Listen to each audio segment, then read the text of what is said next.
And you have got 18 minutes, जिन 18 minutes में आपको ब्रेनस्टॉर्मिंग करना है, इंट्रोडक्शन, बॉडी, कंक्लूजन लिख के खत्म करना है और तुरंत दूसरे ऐसे की तरफ जाना है। And this is very tiring if you are not prepared, if you are not practice.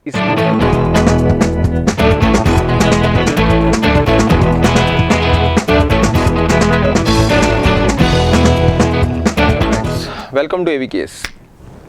मेरा नाम विनय है। एग्ज़ाम करीब आ रही है, आप लोग 4th गियर में प्रिपरेशन कर रहे होंगे, ऐसे मैं आशा करता हूँ। पेपर 1 पेपर 2 दोनों को पैरेलली कर रहे हैं तो बेहतर है। आप लोगों को ऑलरेडी हम लोग जो है पेपर 2 का जो और पेपर 1 और पेपर 2 दोनों का टाइम टेबल जो है मतलब टॉपिक वाइज शेयर कर चुके हैं, और अगर आप उसको फॉलो कर रहे हो तो बहुत बेहतर आपका प्रिपरेशन होगा। इन सब के बावजूद एक बहुत इंपॉर्टेंट चीज़, now that exam is coming, for example अभी तो हम लोग मतलब like we are in the month of June right now, but फिर भी एग्ज़ाम के जो 3 घंटे हैं पेपर 2 के, उन 3 घंटों में मैं पेपर 2 के साथ कैसे डील करने वाला हूँ, ये एक बहुत इंपॉर्टेंट चीज़ है। क्योंकि उन 3 घंटों में यूपीएससी एक्सपेक्ट करती है कि मैं 4 ऐसे लिखूँ, 2 आर्गूमेंट लिखूँ, 2 रिपोर्ट लिखूँ, एक प्रेसी, एक कॉम्प्रहेंशन और सिंगल 25 मार्क्स का ग्रामर, ऐसे 25 क्वेश्चंस, सिंगल लाइन क्वेश्चंस। तो ये सब मैं उन 3 घंटों में मुझे ख़त्म करना है। अभी अगर मैं आपको एग्ज़ाम के 8 दिन पहले बताऊँ कि कैसे करना है तो उसका कोई फ़ायदा नहीं है, क्योंकि अज्यूम करता हूँ कि आप लोग ऑलरेडी टेस्ट सीरीज ज्वाइन कर चुके हो और आप ऑलरेडी टेस्ट दे रहे हो। तो AVKS में तो अभी फुल लेंथ टेस्ट ऑलरेडी शुरू हो गए या शुरू हो जाएंगे। तो उसके पहले आपके पास ये अंदाज़ा होना चाहिए कि भाई ओके, मतलब मुझे 3 घंटे में कैसे उसको निपटाना है।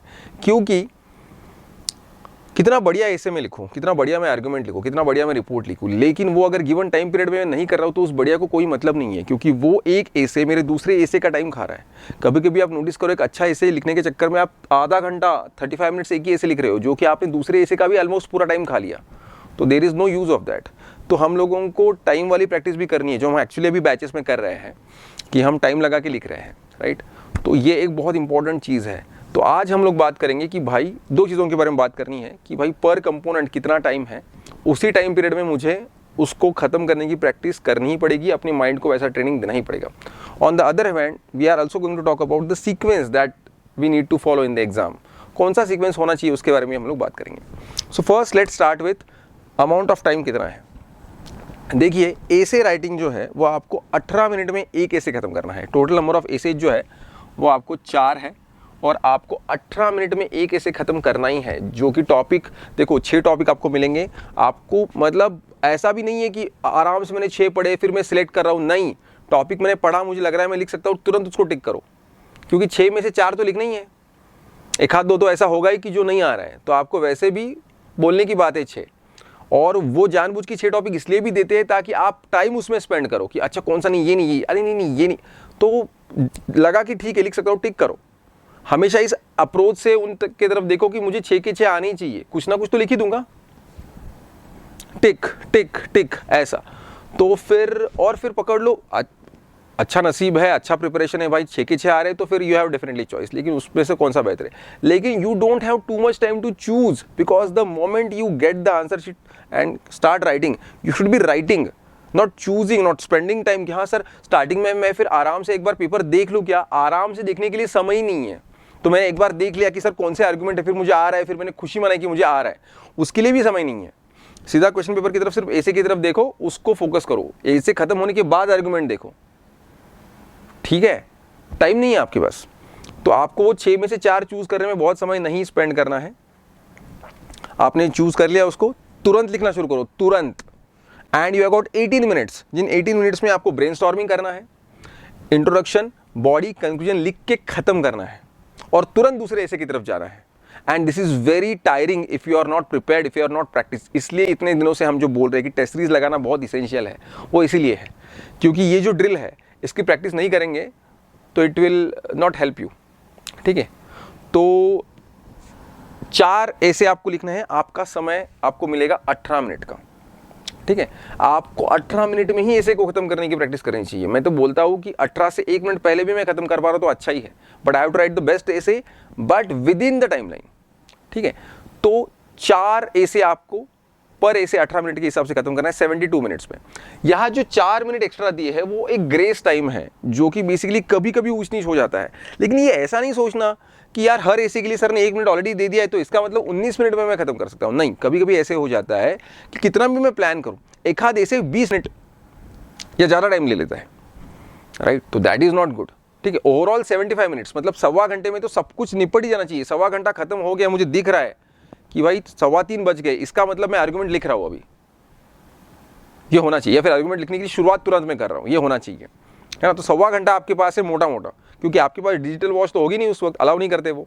तो सवा घंटा दिख रहा है टाइम सामने मुझे, सवा घंटा हो गया मतलब मैं ऐसे मेरा खत्म हो गया, ठीक है।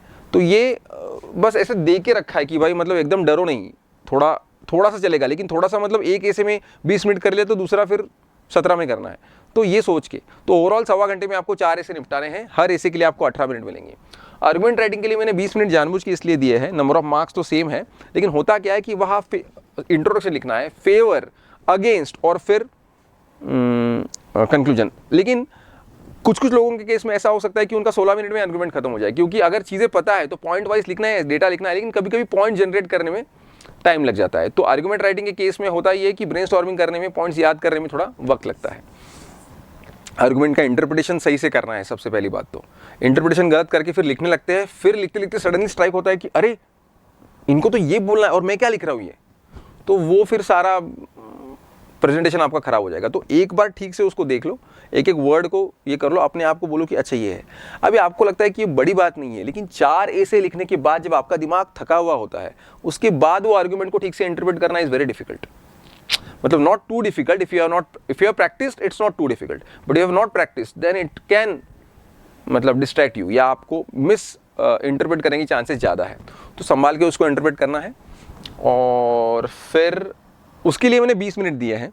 अगेन इफ पॉसिबल अगर वो जल्दी खत्म होता है तो बहुत अच्छी बात है। ये नहीं सोचना है कि 20 मिनट दिए तो मतलब 20 मिनट में ही खत्म करना है। If it is getting finished early it's good, लेकिन 20 मिनट मतलब 20 minute, there is no grace time for that. Report writing 10 minute में खत्म करना है। अब रिपोर्ट राइटिंग एक रिपोर्ट 10 मिनट में खत्म करना, ये सही मायने में टास्क है। 200 वर्ड्स लिखने की बात करते हैं यूपीएससी, मुझे लगता है कि 200 वर्ड लिखने की जरूरत नहीं है, 180 वर्ड तक अपने आप को सीमित करो, काफ़ी है। क्योंकि it is really humanly impossible to write 200 words with topic suddenly दे दिया गया है, और आपको सोचना भी है और लिखना भी है, और उस रिपोर्ट के फॉर्मेट में लिखना है। ऑलरेडी 6 चीज़ें लिख चुके हो, 4 ऐसे 2 आर्गुमेंट, तो थोड़ा सा है ना। तो ये एक चीज़ है, तो इसलिए मैंने 2 मिनट यहाँ भी एक्स्ट्रा दिए हैं पर रिपोर्ट। एंड यहाँ अगर आपका 2 मिनट आपको लगता है एक्स्ट्रा तो आई कैन अंडरस्टैंड इट, ठीक है। लेकिन इससे ज़्यादा समय आपको नहीं मिलने वाला है, तो आपको और इस सब चीज़ों में आपको ध्यान रखना है कि आप ऑलरेडी इतना लिख चुके हो, है ना। ऐसे 1200 वर्ड्स मतलब 4 ऐसे के 1200 वर्ड्स आप लिख चुके हो, आर्ग्यूमेंट्स के ऑलमोस्ट उतने ही वर्ड्स, तो मतलब 2 आर्ग्यूमेंट के 600 वर्ड्स, तो आप 1700 वर्ड्स लिख चुके हो। उसके बाद आप रिपोर्ट राइटिंग कर रहे हो, तो इसकी प्रैक्टिस ज़रूरी है, तभी वहाँ दिक्कत नहीं आएगी। इतनी बार प्रैक्टिस, इतने फुल स्केल पेपर सॉल्व करो कि it is normal for you to write that much, ठीक है। इसलिए टेस्ट सीरीज। तो रिपोर्ट राइटिंग आपने कर दी, उसके बाद प्रेशर राइटिंग के लिए आपको 15 मिनट मिलेंगे। प्रेशर राइटिंग के लिए 15 मिनट ज़रूरी है, क्योंकि पैराग्राफ आपने 5 मिनट में पढ़ा, अंडरलाइन की चीज़ों को तुरंत समझा, क्या क्या मैं लिखने वाला हूँ डिसाइड कर लिया, और अगले 10 मिनट आपने लिखने के लिए लिए, क्योंकि उसको आपको कंसाइज करके लिखना है। But when it comes to comprehension writing, फिर एक बार आपको 5 मिनट में उसको पढ़ना है, और पर क्वेश्चन 2 मिनट, 4 क्वेश्चन होते हैं, तो आपको 2 मिनट में उसको निपटाना है। 2 मिनट पर क्वेश्चन में उसको निपटाना है। तो 5 मिनट में पढ़ना, पर क्वेश्चन 2 मिनट, 8 और 5 13 मिनट में आपको अपना कॉम्प्रहेंशन खत्म करना है। और जो ग्रामर वाला सेक्शन है, जहाँ आपको 25 क्वेश्चंस मिलेंगे, तो वहाँ भी आपको 1 मिनट में 2 क्वेश्चन, इतना आपका स्पीड होना चाहिए, तब जाके आपके 12.5 13 मिनट पकड़ लो, 13 मिनट में आपके 25 क्वेश्चन हो गए। इतना सब करने के बाद आपके पास शायद सिर्फ 1 मिनट बचता होगा। अब वो भी बोलने की बात है, वो कहीं ना कहीं डिसॉल्व हो जाएगा, ठीक है। I have seen some students which could write essay in 16 or 17 minutes and they got finished the paper 5 minutes earlier, which gave them time to analyze it, कि हाँ कुछ 1-2 जगह अंडरलाइन छूट गया था, वो उन्होंने चेक कर लिया, कुछ ऐसा ही ओवरऑल उन्होंने देख लिया कि कहाँ कुछ गलत तो नहीं है, बट दे वर लाइक मेरा पेपर ख़त्म हो गया है, राइट। तो ऐसे भी स्टूडेंट्स हैं, तो हमको उस मुकाम तक जाना है, इसलिए बार बार practice is the only thing. लेकिन ये आपका टाइम मैनेजमेंट होना चाहिए जिस तरह से मैंने पेपर 2 को इंटरप्रेट किया है, और अलग बंदा अलग तरीके से कर सकता है, लेकिन मुझे लगता है कि ये एक सही चीज़ है जिस तरह से हमने पेपर 2 की तरफ देखना चाहिए। अब जो second part of this video है, बहुत सारे बच्चों को लगता है सर ये तो ठीक है कि एक कंपोनेंट के लिए इतना समय, ठीक है, वो तो 180 मिनट्स है, तो 180 मिनट्स को हमने इस तरह से डिवाइड किया है, लेकिन ऐसा करे क्या कि पहले ग्रामर सॉल्व करके देखिए क्या सर, और उसके बाद ऐसे लिखेंगे। जो सीक्वेंस के साथ आप कंफर्टेबल हो वो सीक्वेंस आप फॉलो कर सकते हो, कोई दिक्कत नहीं है, लेकिन मेरा पर्सनल ओपिनियन ये है कि जो बड़ा टास्क है उसको निपटा दोगे स्टार्टिंग में तो it is always better. Assume करके चलो कि आपने ग्रामर पहले निपटाया और फिर आप पकड़ लो प्रेसी कॉम्प्रेशन करते करते आ रहे हो, उसके बाद एंड में आप पकड़ लो ऐसे लिख रहे हो, तो पकड़ लो। अगर आपका टाइम का कुछ प्लस माइनस हो गया, भगवान ना करे ऐसा हो, लेकिन अगर हो गया तो होता ये है कि आखिरी के 5 मिनट आपके पास बचे हैं और पकड़ लो आपका एक पूरा ऐसे रह गया लिखने का, तो you are compromising your complete 20 marks. 5 minute में आप कुछ ना कुछ लिख दोगे, एक इंट्रोडक्शन और एक पैराग्राफ लिख दोगे फॉर एग्जांपल, उससे ज़्यादा नहीं लिख पाओगे, तो कितना मार्क्स आपको मिलेगा? 2 मार्क 3 मार्क मिलेगा आपको। वही अगर ग्रामर है और आखिरी के 5 मिनट बच गए हैं और पूरा ग्रामर भी पेंडिंग है, तो भी 5 मिनट में आप 10 क्वेश्चन सॉल्व कर सकते हो, उसमें से 2 गलत हो गए, 8 मार्क आपको मिलेंगे। तो ग्रामर का प्लस पॉइंट क्या है कि वो अलग अलग क्वेश्चंस हैं, और इसलिए उसको एंड में रखना कभी भी हेल्पफुल है, क्योंकि अगर टाइम का कुछ प्लस माइनस हो गया तो भी टू मच लॉस नहीं है, और फैक्चुअल है, सीधी बात है, एक वर्ड वहां लिखना है या एक लाइन लिखनी है, तो the chances of getting good marks are always there, ठीक है। एंड में एग्जामिनर आ भी रहा है, आपको दिख भी रहा है, तो भी आप तुरंत अच्छा एक लाइन क्या है वो लिख, लेकिन ऐसे के वक्त वो सोचना, उस लाइन को लिख पाना इज वेरी डिफिकल्ट, जो कि स्टार्टिंग में हो सकता है। इसलिए मुझे लगता है कि जो सीक्वेंस दिया गया है उसको फॉलो करो, that is better, I think so. उसमें अगर आपको कुछ छोटा बहुत चेंज करना है कि सर ठीक है चलो आप बोलते हो, मुझे लगता है ये जो 3 कंपोनेंट है ना, ये 3 कंपोनेंट पहले खत्म हो जाने चाहिए।